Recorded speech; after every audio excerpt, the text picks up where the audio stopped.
मनोपनिषद से चौथे श्लोक का एक प्रश्न है, सेकंड पेज पे है। उसमें ये लिखा हुआ है कि through reason, listening and experience one can know that one is self of all beings.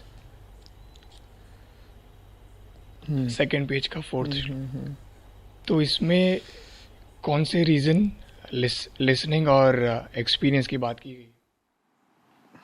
जो तुम्हारे आम अनुभव होते हैं, उपनिषद कह रहा है युक्ति से, श्रुति से और स्वानुभूति से आप जान जाते हो कि आप वास्तव में आत्मा हो और आत्मा एक ही है, कई आत्माएं नहीं होती। आत्मा माने सत्य और कई विभिन्न सत्य नहीं होते। युक्ति, श्रुति, अनुभूति। युक्ति, श्रुति, अनुभूति, तीन उपाय बता रहा है उपनिषद। इन तीनों माध्यमों से जान जाओगे कि वास्तविकता क्या है तुम्हारी जगत की, जगत में जो सब दूसरे दिखते हैं उनकी। युक्ति क्या है? प्रश्न करना, प्रमाण मांगना, तर्क करना, जिज्ञासा करना,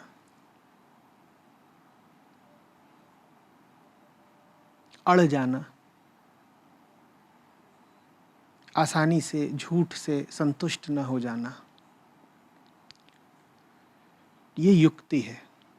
युक्ति माने तरीका। युक्ति का ही गहरा अर्थ है कुछ भी ऐसा जो तुम्हें सच से जोड़ सके, जो तुम्हें सत्य से युक्त कर सके, जो सत्य से तुम्हारा योग करा सके, जो सत्य से तुम्हें युक्त कर सके, सो कहलाती है युक्ति।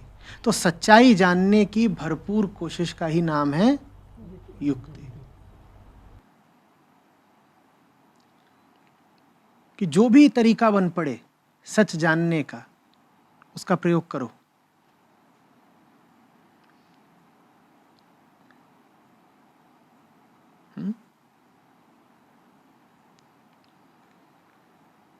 यहां पर अनुवाद में कह दिया है रीजनिंग, तर्क आदि। ठीक ही है,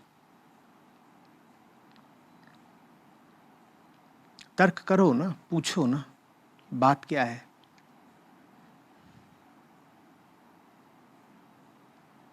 कृष्ण अर्जुन संवाद, अष्टावक्रजनक संवाद, ये और क्या है? पूछा ही जा रहा है ना। हम पूछते भी तो नहीं, कुछ इसलिए क्योंकि पूछना भी श्रम की बात है। जिससे पूछ रहे हो उसके साथ साथ स्वयं तुम्हें भी मेहनत करनी पड़ती है पूछने में। कभी देखा है स्कूल की साधारण कक्षा में भी सवाल कौन पूछता है?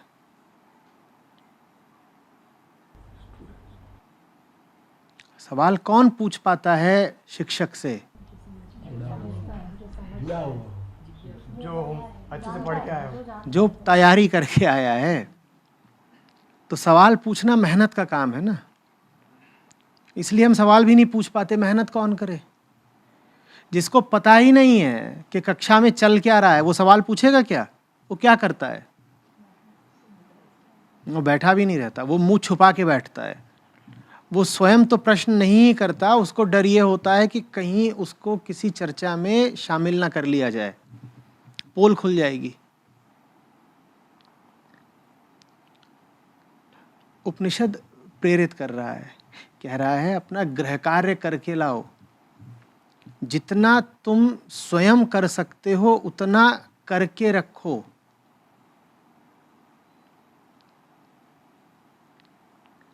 ताकि सवाल पूछने के लायक बन सको। काबिलियत सिर्फ उत्तर देने के लिए ही नहीं चाहिए। सवाल पूछने के लिए भी बहुत काबिलियत चाहिए। आम आदमी इस स्तर पर भी नहीं होता कि कोई ढंग का सवाल पूछ सके।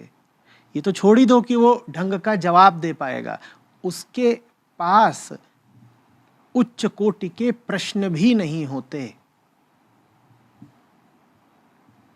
साधारणतया लोग एक दूसरे से यदि पूछताछ भी कर रहे होते हैं तो किन विषयों पर और किस तल की, कभी गौर किया है?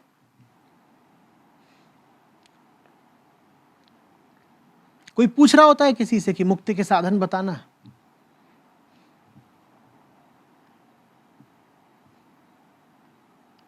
कोई पूछ रहा होता है किसी से कि भाई ये आत्मा और ब्रह्म एक हो कैसे गए?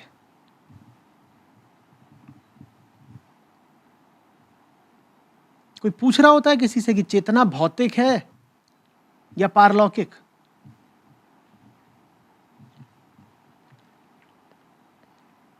ये छोड़ दो, कोई इतना भी पूछता है किसी से क्या कि ये सब जो दिख रहा है क्या ये वास्तव में वैसा ही है जैसा दिख रहा है या मामला कुछ और है?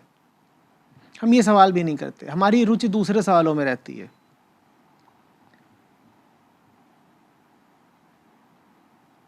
कैसे सवालों में रहती है?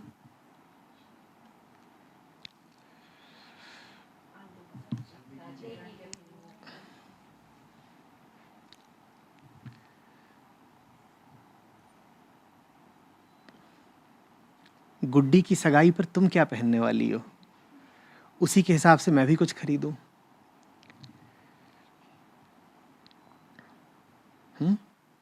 आज खाने में मसाला कौन सा डाला है?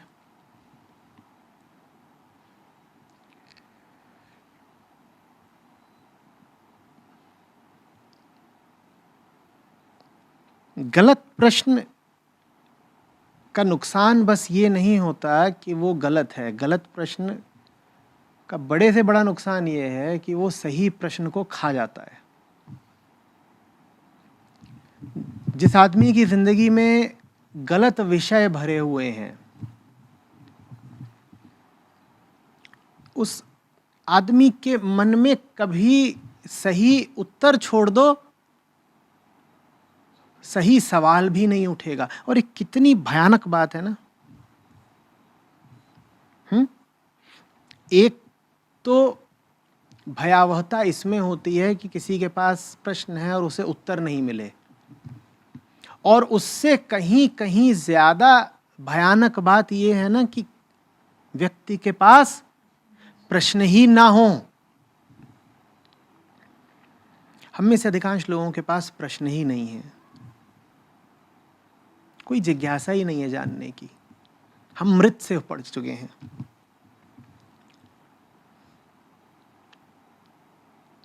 पुराने हमारे ढर्रे चलते रहते हैं और हमें उन पर कोई संदेह ही नहीं उठता।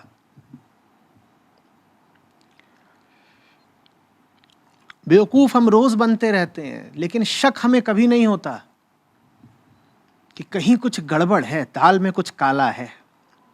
हमें लगता है कि जो चल रहा है सब ठीक ही ठाक है।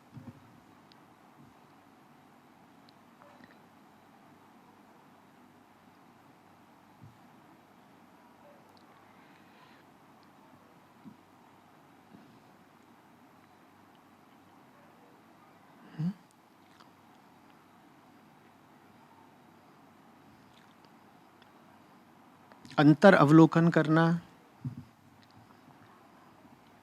विचार करना, प्रयोग करना, प्रश्न करना, ये बड़ी युक्तियां हैं। बुद्धि बल का पूरा पूरा प्रयोग करिए। सत्य भले ही बुद्धि से आगे की बात हो, झूठ तो बुद्धि से आगे की बात नहीं है ना। बुद्धि सत्य तक भले ना पहुंच सकती हो, झूठ का पर्दाफाश तो कर सकती है।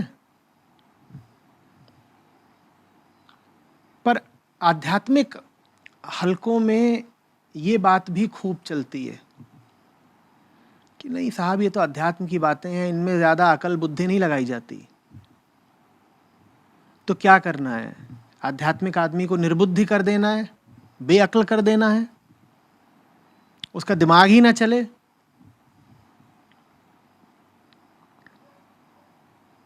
कई दफे देखा है मैंने, किसी को कुछ समझाओ तो कहेगा ये बातें तर्क की नहीं होती।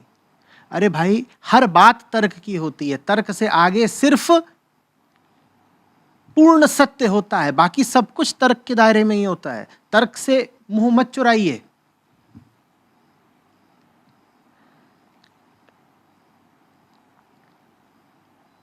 परम सत्य के अतिरिक्त जो कुछ है सब तर्क के क्षेत्र में है। तो तर्क करिए, बात करिए। ये मत कह दीजिए कि ये बातें तो देखिए श्रद्धा की हैं।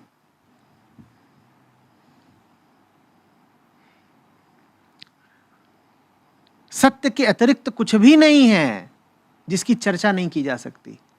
और हम सत्य की चर्चा तो करना भी नहीं चाह रहे। हम किसकी चर्चा करना चाह रहे हैं? हम झूठ की चर्चा करना चाह रहे हैं। तो एक से एक अंधविश्वास प्रचलित हैं, पर उनको मानने वालों को जब आप चुनौती दें तो वो कह देते हैं नहीं, ये बात ज्ञान की, बुद्धि की, तर्क की, विज्ञान की नहीं है, ये बात तो श्रद्धा की है। हम इस पर कोई चर्चा नहीं करेंगे, हम इस पर कोई तर्क नहीं करेंगे।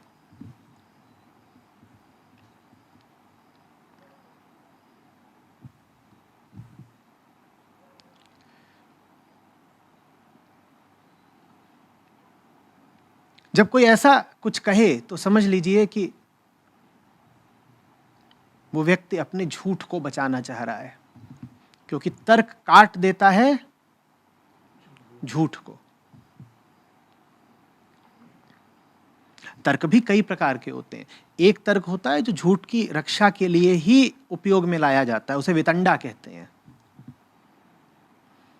क्या कहते हैं उसे? वितंडा। तो अंधविश्वास की रक्षा के लिए जब यह तर्क दिया जाए कि साहब ये बात तर्क से परे है, यह भी तो एक तर्क ही हुआ ना। जब कोई कहे कि ये बात हमारी श्रद्धा की है, इस पर हम तर्क नहीं करते, तो यह भी एक तर्क ही है ना। ऐसे तर्क को क्या बोलते हैं? वितंडा। सम्यक तर्क का उपयोग करिए। बार बार इसीलिए मैं विज्ञान की बात करता हूं। मैं कहता हूं इस धरती पर, इस ब्रह्मांड में, भौतिक जगत में जो कुछ है उसको तो विज्ञान की कसौटी पर ही कसो। कान से कबूतर मत निकालो, हवा में फूल मत खिलाओ। इंसान बहुत दुर्दशा झेली है अंधविश्वासी होकर। न अंधविश्वास में रहो, न समाज में और अंधविश्वास फैलाओ। भौतिक जगत में जो कुछ भी है उसको जानने का एक ही साधन है, विज्ञान। अध्यात्म पराभौतिक की बात है। अध्यात्म उसकी बात है जिसको विज्ञान संबोधित ही नहीं करता। तो अध्यात्म विज्ञान के खिलाफ कैसे हो सकता है?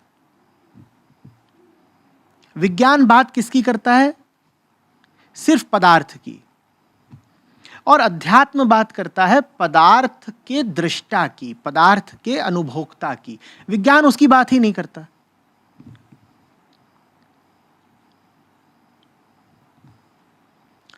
एक पेंडुलम है, उसकी कुछ लंबाई है, और वो गति कर रहा है। आप उसको देख रहे हैं। विज्ञान बस बात करेगा कि पेंडुलम की लंबाई में,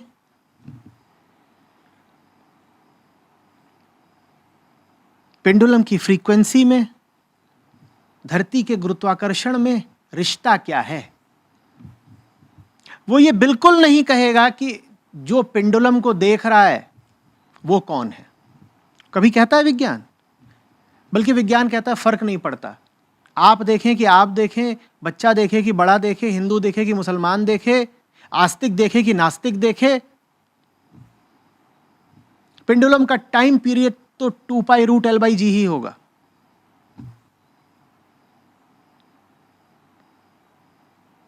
ठीक है ना? तो विज्ञान सिर्फ किसकी बात करता है? पेंडुलम की। अध्यात्म किसकी बात करता है? अध्यात्म उसकी बात करता है जो पेंडुलम को देख रहा है।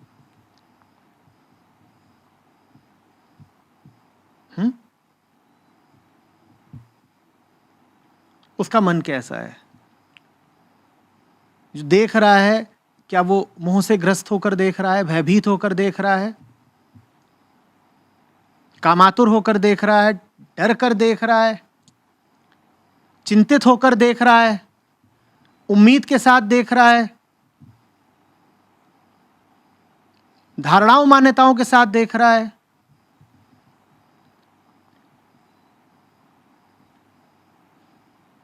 बात समझ में आ रही है?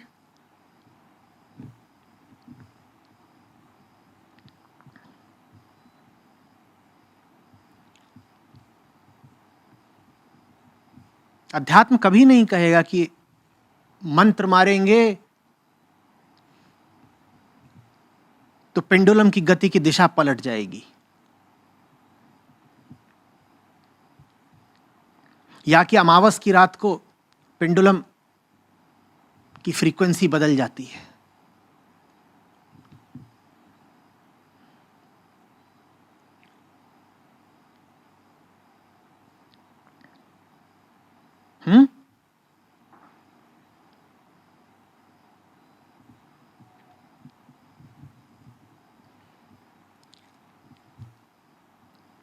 तर्क करो,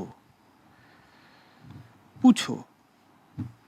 कोई कुछ करके दिखा रहा हो तो विज्ञान न उसका समर्थन करता है ना विरोध करता है।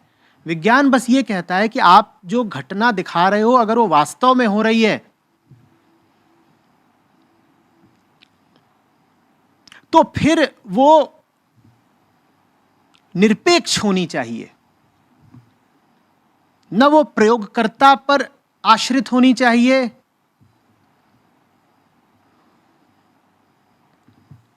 न इधर उधर की किसी और स्थिति पर।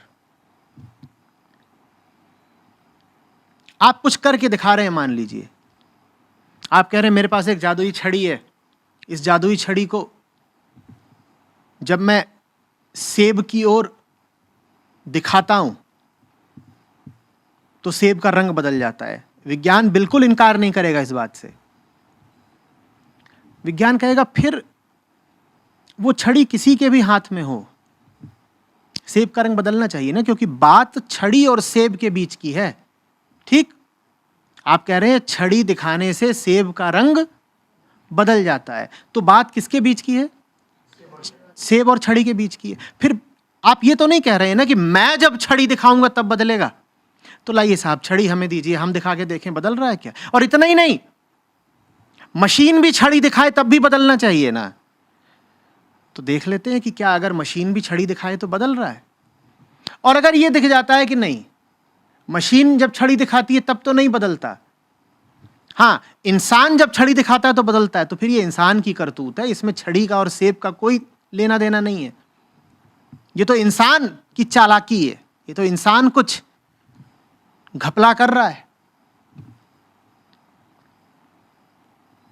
बात समझ में आ रही है? विज्ञान व्यक्ति निरपेक्ष होता है, वो पेंडुलम भर को देखता है, पेंडुलम को देखने वाले को नहीं देखता। वो प्रयोग को देखता है, प्रयोगकर्ता को नहीं देखता। वो कहता है प्रयोग अगर सच्चा है तो प्रयोगकर्ता कोई भी हो, निष्कर्ष वही आना चाहिए। गेंद आप ऊपर उछालें और आप ऊपर उछालें और आप ऊपर उछालें, अगर सबने एक गति से ऊपर उछाली है तो वो गेंद एक साथ ही नीचे आएगी। ऐसा नहीं हो सकता कि आप बहुत बड़े आस्तिक हैं और भक्त हैं और आप महापापी हैं तो आपकी गेंद जल्दी नीचे आ जाएगी और इनकी गेंद देर में नीचे आएगी। समझ में आ रही है बात? तर्क करना सीखो। तर्क शक्ति कोई छोटी बात नहीं है। तर्कहीन श्रद्धा अंधविश्वास हो जाती है। अंधविश्वास ही नहीं हो जाती, वो खोखली होती, उसमें दम भी नहीं होता। जब चुनौती सामने आएगी तो वैसे ही टूट जाएगी। श्रद्धा तब है जब तुम जितने तर्क कर सकते थे तुमने कर लिए, सब प्रयोग करके देख लिए ईमानदारी से, और उसके बाद अब तुम्हारे पास कोई विरोध बचा ही नहीं। इस अविरोध स्थिति को श्रद्धा कहते हैं। श्रद्धा जिसने अभी आजमाया ही नहीं, वो श्रद्धा नहीं, अंधविश्वास है। युक्ति के बाद कह रहे हैं श्रुति, सुनो। किसको सुनो? उसको सुनो जो सुनने लायक है। जैसे कि एक तर्क होता है जो सच को जानने के लिए किया जाता है, उसको हम कह देते हैं तर्क, और एक तर्क होता है जो सच को छुपाने के लिए किया जाता है, उसको हम कह देते हैं वितंडा। उसी तरीके से सुनने में भी विवेक रखना होता है। एक सुनना होता है इसलिए कि सच जान जाऊं, और एक सुनना होता है इसलिए कि जो मेरा आंतरिक झूठ है वो बचा रहे। आमतौर पर हम सुनते ही वही सब कुछ है जो हम सुनना चाहते हैं। उसको हम कहते हैं मैं तो अपनी पसंद की ही चीज सुनूंगा ना। और पसंद हमें आता ही वही है जो हमारे झूठ को, हमारे ढर्रों को, हमारे भीतरी ढांचे को, हमारे जीवन की यथास्थिति को बरकरार रखे। उसके अतिरिक्त अगर कुछ और आ जाता है हमारे पास तो हम कह देते हैं मैं सुनना नहीं चाहता, लेट्स चेंज द टॉपिक। झूठे आदमी की पहचान यह होगी कि वो बहुत बार बार ये बोलेगा कि नहीं, ये बात मैं सुनना नहीं चाहता, मैं इस मुद्दे की चर्चा नहीं करना चाहता। ये झूठे आदमी की पहचान होती है।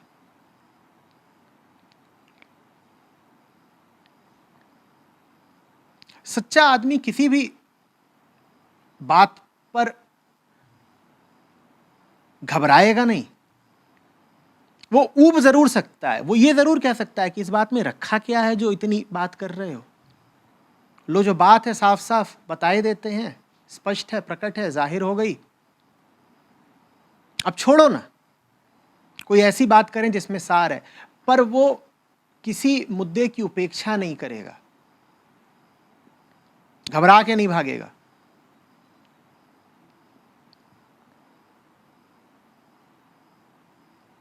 श्रुति का अर्थ है साफ नियत के साथ सुनना।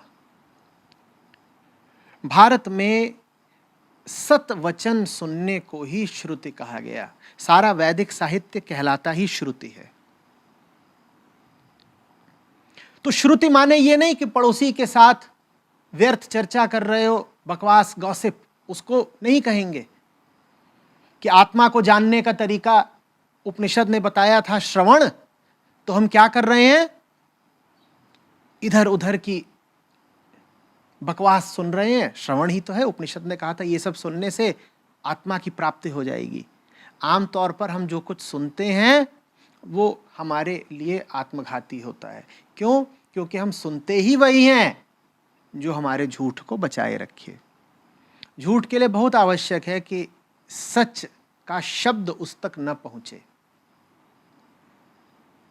पहुंच गया तो झूठ हिल जाता है, कमजोर होता है ना। अंधेरा रोशनी से घबराता है, झूठ सच से घबराता है।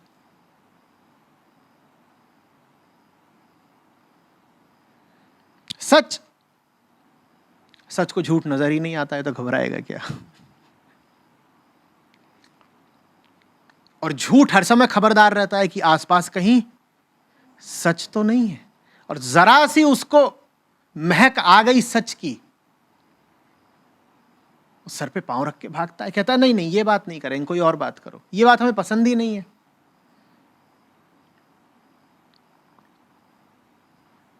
तो मैं तो तरीका दिया करता हूं, झूठ को पकड़ने का। कहता हूं अगर बहुत लोगों के साथ हो और जानना चाहते हो कि इनमें सच्चा कौन झूठा कौन, सच की बात शुरू कर दो। जितने झूठे होंगे पलक झपकते गायब हो जाएंगे। तुम्हारी जिंदगी में झूठे लोग कितने हैं ये जानने का नुस्खा बताए देता हूं। वो बात मत करो जो वो करना चाहते हैं, क्योंकि वो तो झूठी ही बात करना चाहते हैं। तुम नया मुद्दा छेड़ो, वो तुम्हारे पास आए, तुम सच बात छेड़ना शुरू कर दो। तुम देखोगे वो तुम्हें ज्यादा झेलेंगे नहीं, वो भागेंगे बिल्कुल।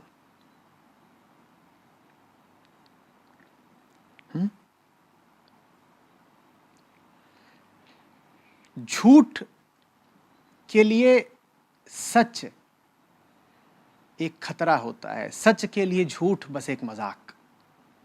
सच्चे आदमी के सामने झूठी बात करोगे वो ऊब सकता है या खिलखिला के हंस देगा। झूठ एक चुटकुला ही तो है। झूठ एक चुटकुला ही तो है। हाथी का चींटी से ब्याह हो गया, हंस दिए ना। झूठ क्या है? एक चुटकुला। सच्चे आदमी के सामने झूठी बात करोगे वो हंस पड़ेगा, और बार बार बोलोगे हाथी का चींटी से ब्याह हो गया, हाथी से चींटी ब्याह हो गया, तो ऊब जाएगा। वो कहेगा हटाओ ना, एक दो बार तक चुटकुला था, ज्यादा बात कर रहे हो तो ऊब है। लेकिन झूठे आदमी के सामने सच्ची बात कर दी तो तुमने उसकी गर्दन पकड़ ली है, उसका दम घुटने लगेगा, भागेगा बिल्कुल।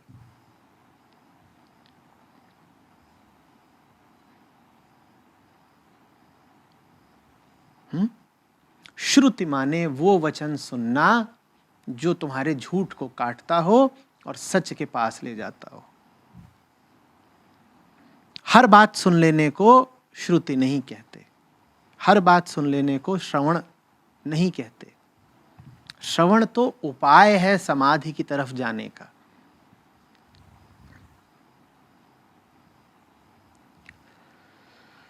श्रवण, मनन, निधिध्यासन, फिर सीधे समाधि। श्रवण तो पहला चरण है समाधि की दिशा में। लेकिन विवेक होना चाहिए। जैसे तर्क में विवेक होना चाहिए कि मैं तर्क कर क्यों रहा हूं, सच जानने के लिए या सच से भागने के लिए, वैसे ही सुनते समय भी विवेक होना चाहिए कि मैं सुन क्या रहा हूं। जो मैं सुन रहा हूं इससे मेरा अंधेरा छटेगा या और बढ़ेगा। बहुत ध्यान रखो कुछ भी देखते वक्त, सुनते वक्त, पकड़ते वक्त, जानते वक्त कि इसका मेरे ऊपर प्रभाव क्या होने वाला है। फिर कहा अनुभूति, स्वानुभूति। अनुभव तो हमें लगातार हो ही रहे हैं ना। तो अगर अनुभव मात्र से आत्मा की प्राप्ति हो जाती तो सभी को हो जाती। जीवन के प्रत्येक पल में अनुभव तो हो ही रहा है, और उपनिषद कह रहा है स्वानुभूति आत्मा को पाने का एक तरीका है। तो इस तरह से तो जिसकी जितनी उम्र बढ़ती जा रही है वो समाधि के उतने ही निकट भी आ रहा होगा, क्योंकि प्रतिपल जीवन में हम कर ही क्या रहे हैं? अनुभव नहीं। तो इसका मतलब उपनिषद किसी विशिष्ट तरह की अनुभूति की बात कर रहा है। हर अनुभूति सत्य के मार्ग में साधन नहीं बनती। अनुभोक्ता में सत्यता होनी चाहिए। अगर अनुभोक्ता में सत्यता है, सत्य जानने की लगन है, इरादा, नियत, मंशा साफ है, तो अनुभव बहुत कुछ सिखा जाएंगे। और सीखने का मतलब होता है झूठ से बाहर आना। और अगर अनुभोक्ता में सच जानने की लगन ही नहीं है तो अनुभव उसे और ज्यादा उसके ही झूठ की दीवार में कैद कर जाएंगे। ज्यादातर लोगों के लिए अनुभव लाभदायक नहीं, अति घातक होते हैं। जो जितना अनुभवी होता जाता है आमतौर पर वो सच से उतना दूर होता जाता है। यही कारण है कि एक जवान आदमी को कुछ सिखा पाना आसान है, प्रौढ़ को सिखा पाना बहुत मुश्किल हो जाता है, क्योंकि उसके पास अनुभव आ गया है। तो आप ये ना सोचें कदापि कि अनुभवी होते जाएंगे तो सच की सीख मिलती ही जाएगी निश्चित रूप से, ऐसा नहीं है। उम्र अनुभव अधिकांशतः को सच से और दूर कर देते हैं। जो जितनी पकी उम्र का हो, समझ लो उसके लिए अब उतना मुश्किल हो जाएगा निरे कोरे नंगे सच को सुनना। आमतौर पर, अपवाद हर जगह होते हैं, पर आमतौर पर। तो किस अनुभूति की बात कर रहा है उपनिषद? उपनिषद कह रहा है ये जो अनुभव हो रहे हैं इनके पीछे के अनुभोक्ता को देखते चलो। इसीलिए उपनिषद अनुभूति मात्र नहीं कह रहा, कह रहा है स्वानुभूति। अनुभवों के पीछे जो स्व बैठा हुआ है उसको भी देखो, उसी का नाम अहम है। वही तो अनुभोक्ता है। अहम ही सब अनुभवों का अनुभोक्ता है। देखो कि कौन से अनुभव हैं जिनके पीछे व्याकुल हो। देखो कि घटना घटती है पर तुम्हें अनुभव के रूप में कैसी प्रतीत होती है। अगर देखें वस्तुतः तो बाहर जो कुछ हो रहा है वो घटना मात्र है, अनुभव आंतरिक है। तो अनुभव किस पर निर्भर करता है? अनुभव करने वाले पर, है ना। अभी यहां छत से मान लीजिए प्लास्टर का टुकड़ा गिरे नीचे, तो घटना तो एक ही है ना। यहां जितने लोग बैठे हैं सबके लिए एक ही घटना घटी, साझी, पर अनुभव सबको अलग अलग होगा। हो सकता है कोई उस घटना की उपेक्षा कर जाए, कोई डर जाए, कोई हंसने लगे, कोई उस घटना की प्रतिक्रिया स्वरूप बढ़ करके जमीन की सफाई शुरू कर दे। अनुभव सबको अलग अलग हो रहा है ना। किसी के लिए ये एक हास्य की बात हो सकती है और किसी के लिए खतरे की बात हो सकती है। किसी को हास्य अनुभव हुआ, किसी को भय अनुभव हुआ। तो अनुभव किस पर निर्भर करता है? अनुभोक्ता। अनुभोक्ता कौन है? अहम। तो अनुभव की जड़ में अगर जाओगे तो अहम को पा जाओगे। जिसने अहम को पा लिया वो अहम से मुक्त हो गया। वास्तव में आत्मा तो पाई ही नहीं जाती कभी। अहम से मुक्ति ही आत्मा की प्राप्ति है। आत्मा की प्राप्ति जैसा कुछ नहीं होता। अहम से मुक्ति ही चाहिए। आत्मा खोई कब थी भाई कि तुम उसको प्राप्त करोगे? वो तो अजात है, अमर है। और जो अजात है और अमर है वो बीच में क्या खो भी सकता है? अहंकार को पकड़ना होता है।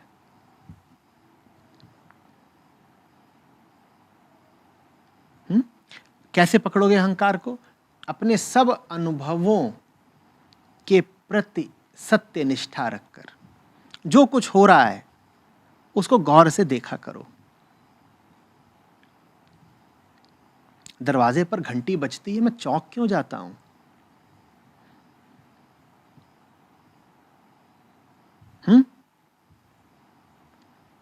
पैसे रुपए की बात आते ही मन में ये कैसी तरंग उठती है। जब पेट भूखा होता है, खाली होता है, तो मैं बाकी सब बातें भूल करके भोजन का ही विचार क्यों करने लग जाता हूं? जितना तुम अपने अनुभवों की जड़ में जाओगे उतना ज्यादा तुम्हें किसके बारे में पता चलेगा? अहम के बारे में। और मैं कह रहा हूं अहम के बारे में जानना ही अहम से छुटकारा है। और क्या चाहिए? तो ये तीन तरीके, युक्ति, श्रुति, स्वानुभूति। युक्ति माने प्रश्न करना, तर्क करना, संदेह करना, जिज्ञासा करना। श्रुति माने सही शब्द को कान में पड़ने देना। सही शब्द कौन सा? जो ग्रंथों से आता हो, जो सत्संगति से आता हो, वो सही शब्द है, उसे कान में पड़ने देना। और स्वानुभूति अपनी 24 घंटे की दिनचर्या के प्रति सजग रहना, अपने अनुभवों के प्रति होशमंद रहना। ठीक है, स्पष्ट?